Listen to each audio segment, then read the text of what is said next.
Well, morning comes, and since midnight, we see here that the Yamaha has been leading the Dominique Sarron, Christian Sarron, and Yasumoto Nagai bike leading all through the night.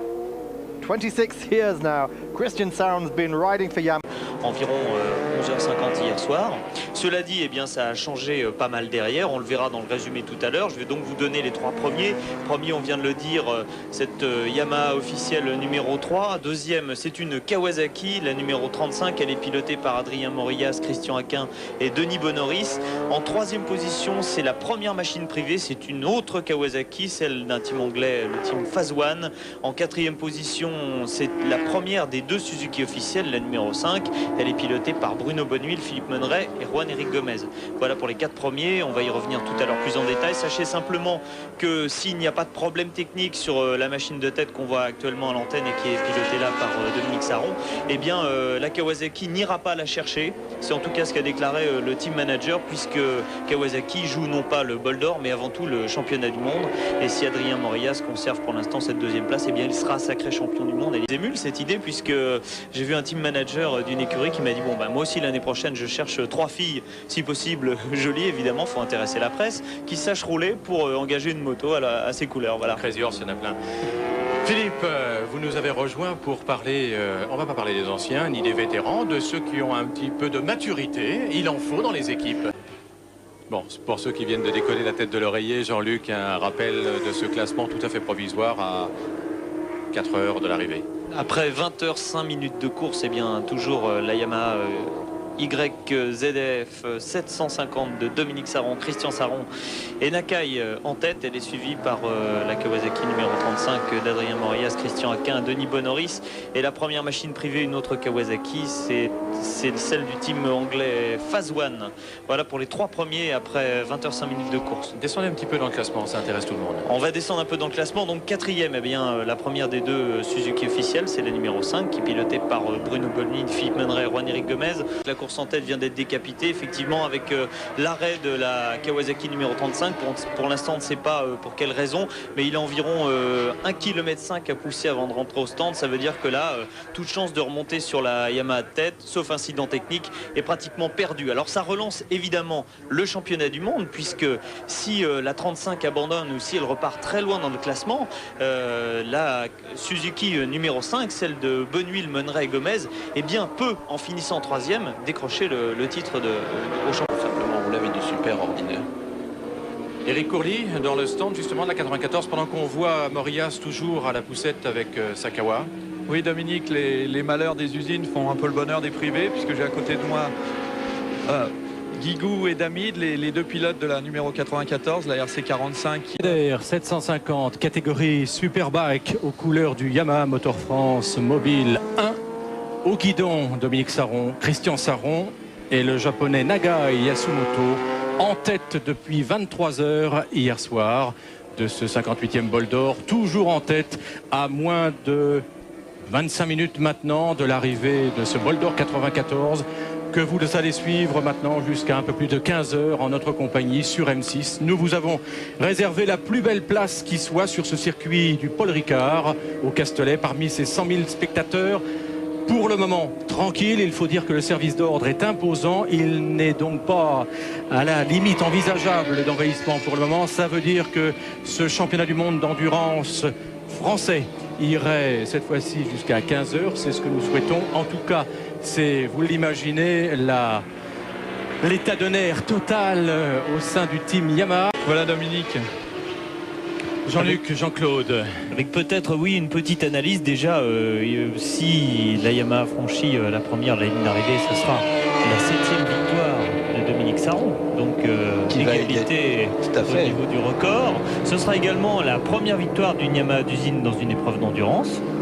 Ce sera la première victoire au bol d'or du Yamaha, la première victoire d'un japonais à cette place. Et puis elle vient de la doubler, la numéro 39. C'est une surprise, enfin pas pour les habitués de l'endurance, puisqu'on la connaît, cette Kawasaki Phase One pilotée par Manley, Holden et Edwards. C'est une machine qui régulièrement est dans les 10 premières, voire même aux avant-postes dans les courses d'endurance. Si tout se poursuit comme ça a démarré pour ce team, eh bien elle devrait être sur la deuxième marche du podium, un exploit devant les deux Suzuki d'usine qui, elles, ont joué de malchance. Il y a une autre Superbike dans ces 5 premiers. C'est bien entendu la machine d'Hervé Moineau. Vous êtes à côté de Dominique Meillan. On a eu des petits soucis. Toute l'équipe a beaucoup travaillé. Je suis vraiment heureux pour eux. À ce moment-là de la course, vous pensez encore au titre des pilotes ou le podium simplement? Non, le titre, hélas, c'est à la régulière terminé parce que il est pratiquement impossible de gravir ce titre parce que la différence de points est trop importante. Alors on vise le podium. On a, disons, tout fait pour. On l'a pour l'instant, on y est. Je croise un peu les doigts et puis je pense que tout le monde derrière est un petit peu comme moi. Alors tendu, oui, parce que c'est quand même un petit peu longué l'affaire, mais c'est très bien. Après, ça sera encore plus joyeux. Merci Dominique, tout le monde croise les doigts avec vous. Je pense qu'on va aller chez Kawasaki. Bien entendu le chronomètre et il y a maintenant, depuis longtemps d'ailleurs, l'électronique. Mais l'un ne supplante pas tout à fait l'autre jusqu'à présent. Chronométrer une cinquantaine de machines durant 24 heures n'a rien de facile. C'est pourquoi l'électronique et l'informatique se sont aujourd'hui emparés des tablettes de classement.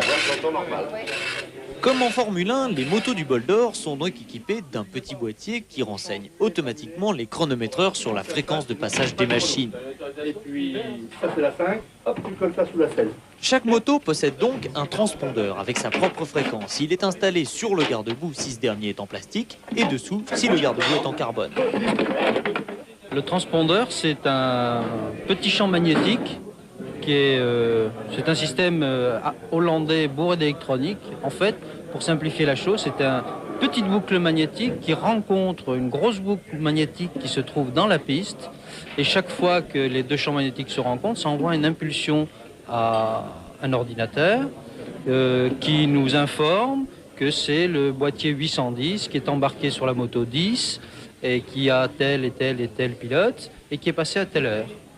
Ça, son travail se termine. Ensuite, c'est l'ordinateur qui va chercher la dernière information qui fait la différence des 2 heures de passage et qui donne un temps autour. Ça vous permet de gérer le passage de toutes les motos automatiquement. Il n'y a plus besoin de chronométreur alors? Si, il y a quand même besoin des chronométreurs parce que ça ne représente que 50% de la fonction de chronométrage puisque l'autre partie du chronométrage est faite manuellement. C'est-à-dire qu'il y a classiquement un aboyeur, une feuille de sang, etc. Et quelqu'un qui prend des heures de passage également. Ça rentre dans un autre ordinateur qui a la même fonction que celui-ci. Et toutes les heures, on compare les deux classements, le classement manuel et le classement automatique. S'il y avait une différence entre l'un et l'autre, on recherche pourquoi. Et à ce moment-là, lorsque le classement horaire est bon, on diffuse sur tous les moniteurs. Puisqu'il faut savoir qu'avec les transpondeurs, l'information est instantanée. Dès que la moto passe, l'information est retransmise dans tous les stands. Donc ça indique l'heure de passage, ça indique le temps autour, ça indique le classement instantané de la moto. Voilà le point sur le chronométrage. Salut amis. Ils sont réunis. Dominique, là les derniers tours pour votre frère et peut-être une 7e victoire au bout, ça fait? J'espère, en tout cas ça serait une super victoire, ça serait certainement un de mes meilleurs souvenirs, si ce n'est le meilleur. Parce que pouvoir remporter un bol d'or avec son frère et avec une équipe aussi fantastique que Yamaha Motor France, c'est vraiment super. On vous donnait un peu comme les lièvres, comme un équipage lièvre et peu de personnes vous voyez sur le podium. C'est un peu un pied de nez. Oui, je suis vraiment satisfait parce que pendant toute la semaine, on a fait jaser. Les autres teams ont beaucoup parlé. Bon, il y a le japonais qui est tombé 2 fois, mais il ne connaissait pas le circuit, les conditions étaient difficiles. On était considérés comme des lièvres avec une moto performante, mais bon, qui n'était pas sûr d'aller au bout. Et puis finalement, on est là, il reste un quart d'heure à faire, mais tout le monde est là entier et l'équipe a super bien bossé. On vous voit encore en combinaison, ça veut dire que vous êtes prêt s'il y avait quoi que ce soit à prendre un relais express? Non, absolument pas. Non, Christian doit terminer, il n'y a aucun problème. Voilà Dominique, je pense que ça va être la fête ce soir en Auvergne et à Rion particulièrement. On leur souhaite. Eric, merci. À tout à l'heure. Jean-Claude, Jean-Luc, un point course. Alors un point course, eh bien ça n'a pas changé depuis qu'on vient de prendre l'antenne, c'est-à-dire que c'est toujours, on la voit à l'écran, la Yamaha numéro 3 officielle pilotée actuellement par Christian Sarron qui est en tête. Elle a 4 tours d'avance sur la Kawasaki du Team Phase One, la numéro 39, qui elle-même a un tour d'avance sur la Suzuki numéro 4 pilotée en ce moment par Hervé Mouin. Voilà. Ça y est, Voyez, ça, les 24 heures, c'est pas facile. Et c'est Hervé Moineau, je l'ai dit. Le plus rapide en ce moment en piste, eh bien, c'est Bruno Bonnehuile. Il est 4e. Enfin, c'est Juan-Éric Gomez qui pilote la moto de Bruno Bonnehuile et Philippe Monneret. Et c'est la Suzuki numéro 5. C'est lui qui tourne le plus rapidement en 2 minutes 6 secondes 77 centièmes, c'est-à-dire un rythme relativement lent. Le premier, lui, pour vous donner un ordre d'idée, tourne en 2,14,62, c'est-à-dire que normalement, s'il n'y a pas d'incident technique, le classement est fait pour l'arrivée. Nous avons une belle bagarre là dans la catégorie TT1 pour la première place pour cette catégorie. Olé. Il nous fait le numéro à chaque fois qu'il passe devant les tribunes. Ce qui déclenche l'enthousiasme des spectateurs qui sont relativement sages tout de même. Ils se lèvent sur les tribunes, mais d'habitude ils se lèvent plutôt sur la piste à cette heure-là. Souvenez-vous, l'année dernière, c'était fini depuis un moment. C'est Stéphane Chambon, ça. Oui, mais il est très adroit quand même. Mais le faire à chaque tour. Bon, c'est très bien, c'est très bien. Je crois que ça calme le public. À signaler quand même que cette Ducati, sage, j'étais parti pour vous donner la place de la numéro 1 quand même. Il est 20e, le petit Stéphane Chambon. Ils sont à 22 tours du leader. Et Ducati avait dit qu'il finirait, enfin qu'il voulait placer une machine dans les 10 premiers malgré quelques déboires. C'est fait. Une machine italienne. En 22, je regardais pas non plus le Boulder. Bon, mais en 52, je commençais. En 52, je commençais à le regarder. C'est vrai qu'il est mieux de gagner le bol. Oui, parce que le bol est une épreuve beaucoup plus médiatique, tout d'abord, plus ancienne. Et puis, vous savez, quand on ne peut pas être champion du monde, gagner le bol d'or compense largement un titre de champion du monde. Alors, et la réputation du bol d'or n'est plus à faire. Si vous posez la question pourquoi bol d'or, au fait, eh bien, on n'offre pas un bol en fait en or au vainqueur, mais c'est vrai que la coupe a une forme de bol et ça s'est appelé le bol. Et maintenant, c'est vrai qu'on l'appelle plus familièrement le bol. Quand on a dit bol, on a compris. Oui, parce qu'ils ne sont pas en or. J'ai bien essayé, j'ai bien gratté les miens, mais... Non. En revanche, la cagnotte pour les vainqueurs, Jean-Luc, elle n'est pas en or non plus. Non, c'est 100 000 francs. C'est pas terrible. J'espère que personnellement, on aura aussi une petite prime à l'arrivée pour avoir réussi à boucler ce tour d'horloge. En tout cas... Une image furtive nous a montré quelques énergumènes qui tentaient, en dépit de toutes les recommandations, de franchir les barbelés. Et ça va leur coûter le même prix que la prime des vainqueurs, c'est-à-dire 100 000 francs. Et c'est fini. Drapeau sur Sarron. Les organisateurs se sont dit aïe aïe aïe, voilà, Dominique Sarron. Ils ont pris les spectateurs de vitesse, c'est-à-dire que ce bol n'aura pas duré 24 heures, mais à 2 minutes près. Oui, c'est qu'un tour. En vouloir. Donc victoire, première victoire, c'est historique d'une Yamaha dans une course, enfin d'une Yamaha officielle dans une course d'endurance, puisque Philippe Monneret sur une Yamaha privée avait remporté les 24 heures du Mans. C'était il y a 3 ans, 1993 sur le plateau. Sur Suzuki. Et son souhait le plus cher, c'était de courir le bol avec son frère cette année et évidemment de le remporter. Et bien voilà, son vœu a été exaucé. Également le vœu certainement du japonais Nagai. Grande surprise pour lui, je pense. C'est une grande surprise. Il va rentrer enfin la semaine dernière où on essayait une Yamaha justement en Autriche. Il nous avait dit si je finis dans les 5 premiers et puis si je finis deuxième, on fera la fête. Donc il va falloir qu'on se repose avant ça. Il était très fatigué, Philippe. Je sais pas ce qu'il sent à la 6e place. Cette moto a eu de gros problèmes en fin de course. En fait, panne d'alternateur et il fallait donc changer la batterie à chaque relais, ce qui implique des arrêts au stand un peu plus longs. Et Christian Bourgeois. D'accord, si vous souhaitez du mal à un de vos amis, souhaitez-lui d'être pneu à l'arrivée du bol d'or. Donc voilà, les motos rentrent doucement. Et sur le podium, Christian Sarron, Dominique Sarron. Et je vous promets de chercher le prénom du japonais. Nagai Yasumoto. Ça ne s'invente pas. Christian qui se congratule avec son frère. Ah, il l'attendait cette victoire en duo, Dominique et Christian. Christian qui n'avait pas eu de chance, vous vous en souvenez, aux 24 heures du Mans, il avait chuté dans le virage du musée à une vitesse d'environ 180 km/h. Il avait eu beaucoup de chance à ce moment-là. Oui. La moto était littéralement coupée en deux. ce qui a fait douter pas mal de monde en fait. Assister à un lancer de course, peut-être qu'on va assister à un lancer de Christian Saron. Dominique.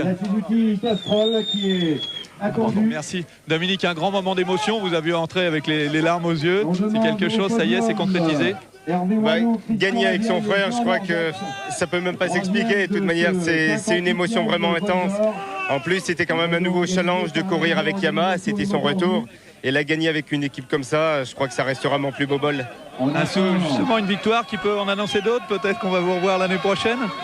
Je sais pas, j'ai 35 ans. J'avais déjà décidé d'arrêter la compétition, signer les 24 heures du Mans et le bol d'or. Maintenant, c'est à reconsidérer, je sais pas, mais c'est vrai que le bol d'or est une course qui me réussit particulièrement et j'espère encore être présent l'an prochain. Merci. Chacun son tour. Je pense que pour que tout le monde puisse en profiter. Christian,